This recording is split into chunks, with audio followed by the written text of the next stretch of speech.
Today's learning objectives to describe how to show up as an effective leader for primary care when co-designing with system partners, and to generate strategies for supporting peers in system co-design rules. You're all familiar with this house diagram, which tells us kind of what each of the pieces of these webinar series is kind of focusing on. So today we're going to really focus, in my mind, on culture and sustainability, and how do we use our voices as primary care providers and primary care leaders at the table for system design. And that in and of itself shifts the culture for the system, but it also, I think, builds sustainability. This is also about engaged leadership, and engaged by definition can mean committed, but it also can mean busy. And I think that's actually fairly ironic because we're all really, really busy. And I want to thank you all for taking time out this morning at such an early time to come in before clinic and your other things that you do to help patients and Albertans. Next slide. So why am I here today? And I look at some of the names on this list of attendees today, and I feel really honored to be asked to present to you. Essentially, I was at another meeting with Bill Kretzweiser, and I said out loud, unfortunately, rather than in my head, wouldn't it be great if up-and-coming leaders had an opportunity to talk together about how we show up as leaders at the table? We don't get training in how to be a good leader and how to do this work when we're in medical school, frankly. And I know I didn't. I've been in practice for 23 years. So I said, wouldn't it be great if we could do a webinar with our physician champions about, what do we each do? What does it look like when you show up as a successful and impactful leader? And I was super honored when the team turned around and asked me to present. I stand on the shoulders of others, some of whom are on this call, that I have borrowed or stolen ideas from on how I managed to do what I do. We also reflected on, I think good leadership sometimes is a little bit like good parenting. You're not entirely sure how to describe it or to articulate it, but you certainly know it when it's not there. So I hope this morning I can give you at least one nugget of information that will be helpful for you as you move forward into your work today and as the year progresses. So in my true fashion of having joy in work, I've decided to do a top 10 list for you. And so we'll go to the next slide for the first in the top 10. And you will notice that the top 10 is all the letter P, because again, we got to have some fun while we do our work, especially this early in the morning. The first item is paradigm shift. And this is really important, I think, if you're going to allow yourself to really be part of system redesign. I remember Dr. Ted Braun saying to me once many years ago when I was arguing with him at a meeting around how AHS wasn't changing what they were doing. And if you know Ted Braun, he's a delightful man, retired now, worked at AHS under the primary care banner. And his comment back to me was, get your own house in order first, Christine. And that has sat with me really strongly ever since. The idea being that what we are doing right now in primary care is not working for Albertans. It's not working for the system. And certainly there are funding conversations that have to have. There are lots of other conversations that have to happen.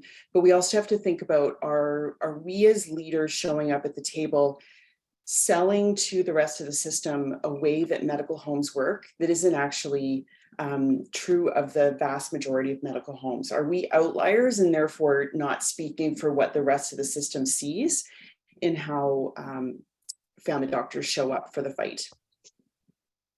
Next slide. And by the way, I want to thank Lori because she helped prepare these slides and put all these wonderful visuals in here. So slide number 2, be prepared. And so you want to make sure that when you're showing up for a meeting, and this sounds ridiculous to say this to many of you, read the dossier ahead of time. Make sure that you've done some thinking about the topics that are on the agenda. Make some notes, review the minutes. Don't just give them a quick glance, but actually read through them in a meaningful way. Formulate opinions and questions. Talk to your colleagues. Talk to colleagues outside of your own office so that you aren't just having a really myopic view of what the system looks like.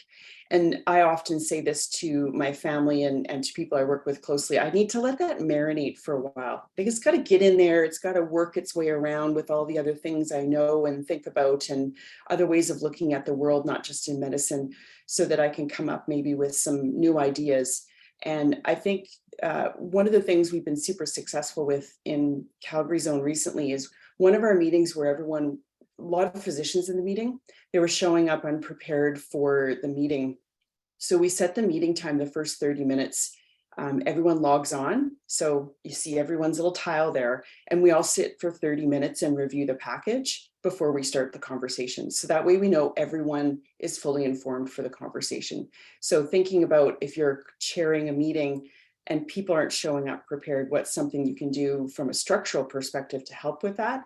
And then what can you do as someone who's contributing in the meeting to make sure you're fully prepared? Next slide. I've also, by the way, on the last point, showed up for a meeting and said to people, I actually didn't have time to read the dossier. I'm not prepared for today's meeting. Please forgive me. Just don't make it a habit, right? I think when you're fully accountable for the fact that you're not prepared once in a while, people will really respect that. Number 3 is purposeful. So start with the end in mind. And I stole this from Stephen Covey, who wrote 7 Habits of Highly Effective People, a book that I only recently read, but found hugely impactful. Try to put yourself in patients' shoes. And, whether you have family members who have been patients in a really big way, or whether you're a parent, or whether you're a spouse of someone, or maybe you've been a patient yourself, and think about what were the hardest parts of your journey, and where were you able to flex your physician knowledge in order to make that easier, and recognizing how many of our patients don't have that ability to advocate for themselves. And so thinking about what would we like that endpoint to be, and then taking those tiny steps towards there. Quitting is not an option, and so we need to make sure that we keep our eye on that future prize and work towards it. Next slide. Okay, be present. So my pet peeve is people who are multitasking on Zoom meetings. And I think it's one thing to multitask if you are observing and you're listening. So go, fold laundry while you're listening to someone present, and you don't have to actually analyze and provide feedback. But as primary care providers, we're going to some of these system design tables and being asked to speak on behalf of all the family physicians.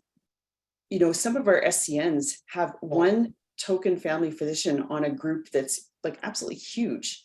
And if you're that one family physician, you're busy checking your email while an important decision is being made, just think what your colleagues that you're representing, how they'll feel about the time and attention that you've paid there. So I know it's hard. It's really, it can be really challenging to say, well, I'll just do this little thing very quickly here. But you really want to think about making sure you don't multitask on calls. Frankly, if you can be on a call where you're expected to provide input and you can be multitasking, you probably need to ask yourself, why am I on this committee in the first place? Or why am I here representing family practice? Is it a so-called co-design table where you're actually just going to be listed on the final document, but actually no input is being asked of you? I think you need to shift the conversation that's happening at that table rather than taking the time to multitask. And then, of course, we all have difficulty saying no. And so as I counseled a patient recently, if you can't say no to something, just say not yes. And that's kind of a little, it's a gateway drug to saying no instead. And then make sure you create a good workspace for yourself. A nice clean Zoom backdrop sometimes helps for me because I don't get distracted by things that are behind me that I want to turn around and look at or interact with. And then the other piece is just from a, how are you showing up as you're a serious contender at the table, is making sure you've got good lighting. I had a ring light for the longest time, which looks stupid because I had a circle in my glasses all the time. So I've switched to a square light, which works much better in my workspace. Next slide. So happy at this time of the morning to quote Dr. Seuss and talk about positivity. So commit each day to the following. Change is possible. Change is good. Patients deserve our best and we can give it to them. And it won't change you if it doesn't challenge you. And I have that actually in my workspace here. I've got a wall in front of me with all of my inspirational quotes on it. And that quote is one of the biggest posters on that wall, because we, as I said, don't have an option of giving up and just throwing our hands up and walking away from this co-design table. So it's really important, especially when it's been a hard day and there's been an uphill battle. And I see that Michelle Warren is on the call here from, it looks like she's already on the plane, but and we also have Fred Rinaldi here. And I know you two, more than any of us, know what uphill battles look like, but if we show up with a positive attitude and that we can get this done attitude, do not mistake that for I will give up everything and not ask for anything, but rather be positive that we can make a change in the first place. Next slide. Okay, so as much as I want to be super positive, I also recognize that we need to be practical. So we want to balance those two things.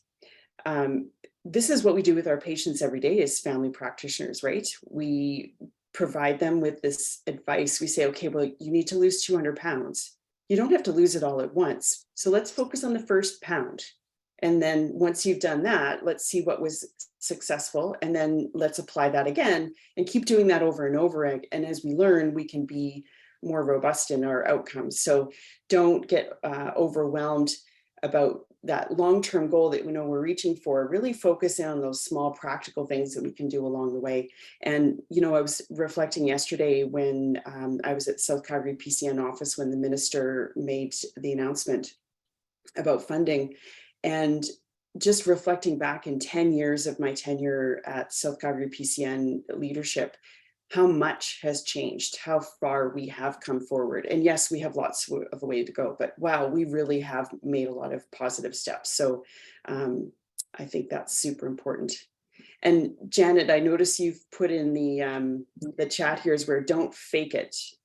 Never pretend that you've read the package. I love, that's an excellent comment for sure. Just be outright and say, I'm not prepared today. But gosh, don't say that every meeting, because now you've created a brand for yourself that is not the brand I think you want to take forward. Next slide. So number 7 is patient, and reminder that this is who we're doing this for in the first place. Also, this is who pays us, the taxpayer pays us. And so we're in this interesting position where we are taking care of the people who are paying us through a structure that we don't sometimes agree with, i.e. government. And remember that we're patients too. So it's really important that we have self-compassion and that we really work on our own resilience and thinking about how are we making sure that we're not overdoing it. When we are hyper scheduled one week, make sure we take advantage of an opportunity the following week to have a quieter day and maybe say no to a meeting that is not something that we're going to be able to do. I don't come to the physician champion meetings all the time because sometimes getting up this early on a Wednesday morning when I've done a 13-hour day the day before is not going to be the best for me. And so it's great that we video these and we can watch them later and we can glean some advice from them.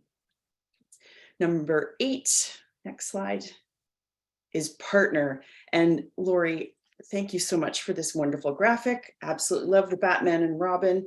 And you want to make sure that you join forces with others who feel the same passion for the work. And, you know, that's who this group is here, I think.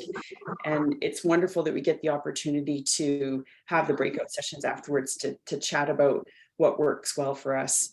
I would say that as a young leader coming into the PCN world in the Calgary zone, I was so blessed to work with Dr. Jane Ballantyne and Dr. Linda Slocum, both past presidents of the AMA, who had a style that was very, very different. And I have, you know, taken little bits and pieces of each of their styles and made it part of my own. That doesn't mean that you are trying to be someone else. It just means that you're growing your own toolkit around how to interact with different types of people and be more successful. Find yourself a mentor, and whether that's an official mentor or someone that you just, you lean in on now and again, and then find somewhere safe to vent. So I'm really blessed here in the Calgary zone. I have a dyad in Bronwyn White, who's the director for our zone business unit.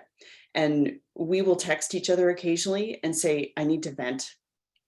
And we'll get on a FaceTime call and we will spend 10 minutes and we'll just say, okay, like all rules of good behavior are out of the window right now. And we are just going to vent about ASI or CPAR or whatever is the thing of the day.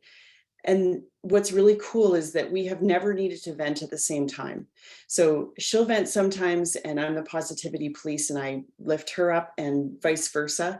And hopefully at the end of the year, we've been fairly balanced in that approach.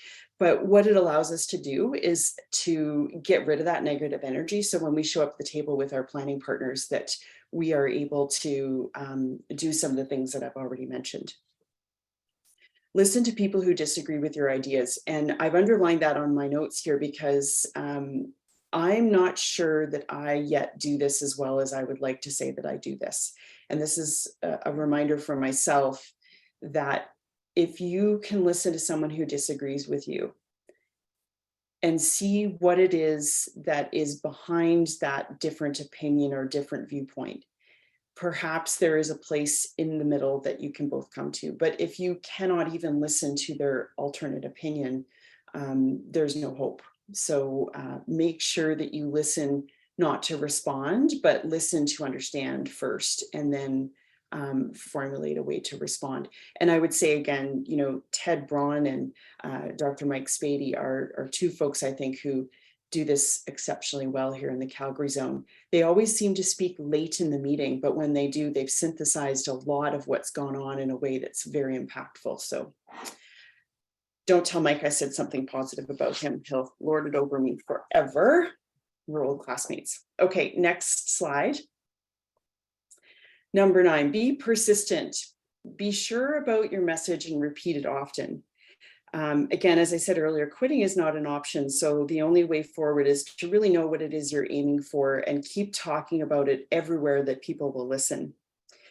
My example is that I like to say when we talk about family practice and specialty care, my pet peeve that family practice is a specialty in and of itself. I recognize for the purpose of conversations, it's much simpler to say family practice and then some like other side of a fence is specialty care. But I like to remind my specialty colleagues that we are in of ourselves a specialty.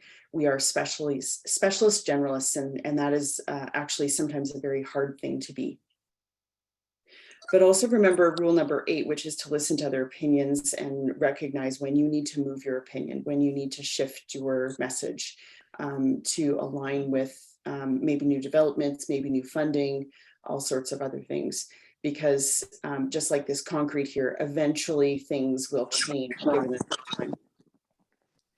All right, bringing it around to number 10.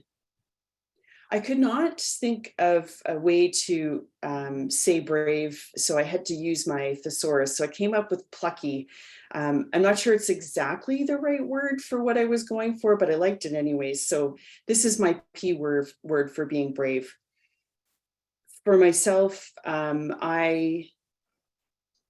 I was a very, very introverted, shy young person. And even, through high school, I had a hard time speaking in front of people. And people who knew me then do and see me now don't recognize me. They're like, how are you doing that? And I said, well, one meeting at a time, really. And so, whether it's the first time I chaired a CPSA meeting or presenting with Dina Hinshaw during the COVID pandemic, or presenting at the Calgary Zone webinars, scared the heck out of me, but you do it anyways. And then each time you do it and the world doesn't stop turning on its axis, you recognize I can do that again and again and again. And so I tell all of you who are new or maybe more mature colleagues who have not been able to kind of flex into that space, just do it, just try it, and avail yourself of good training if you can.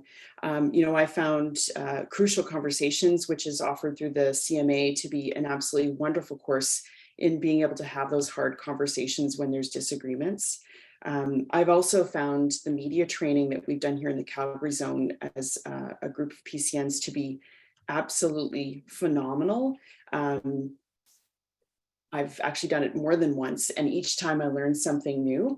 One of the key things that I've learned that I've used today is I stand up to do my presentations. So having a sit-stand desk is a big win for me, because I can stand up at my workspace, and it allows me to feel a lot more powerful. And if you look at the literature, some of which we're going to share here, one of the other recommendations is, prior to going into a meeting where you want to show up like with a lot of confidence, is just literally stand in like a starfish position for 3 minutes. Studies will show that it actually increases your testosterone level and other positive hormones that allow you to show up with more confidence when you go into a meeting or into an interview. So my version of that is standing at my desk while I do my presentations. It also allows me to put my hands on the table, so I don't talk with my hands the entire time, although I do tend to do that too. So be brave, get some training, lean in on your mentors, be positive, don't give up, make sure you're prepared, be honest if you're not, and remember who you're doing it for in the first place, which is your colleagues and for patients.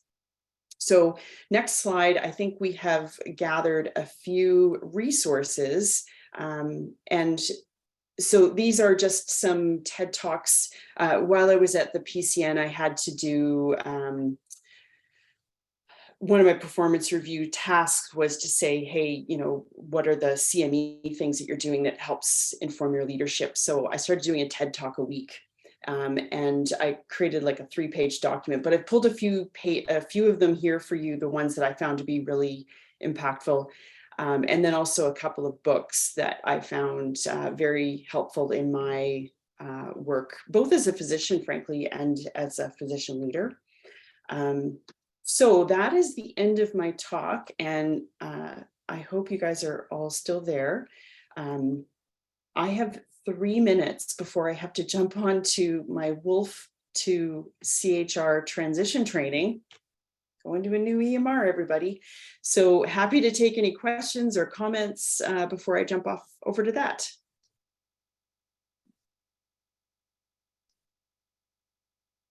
Yeah, Heather, I just read 7 Habits and used my highlighter.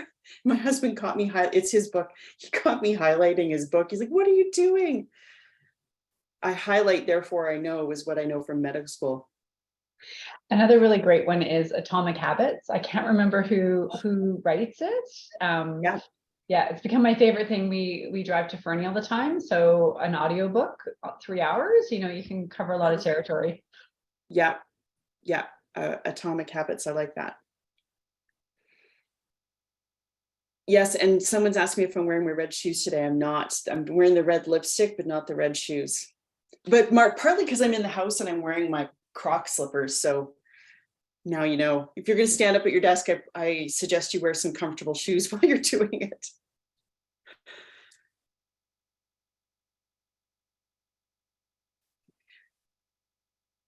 All right.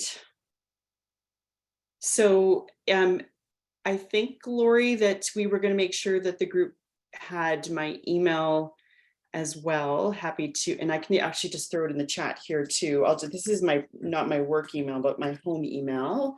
So if you've got questions, comments, criticisms, concerns, certainly shoot me an email. And I think Lori is going to take you guys through a little bit of a case and then some breakout discussions. So I hope you heard at least one thing today that was something you didn't know and that you would find useful. And I would love to hear from any of you if you've got other thoughts on how to do what we do, because we actually outnumber them, folks. So let's remember that when we go out there and do the work we're doing.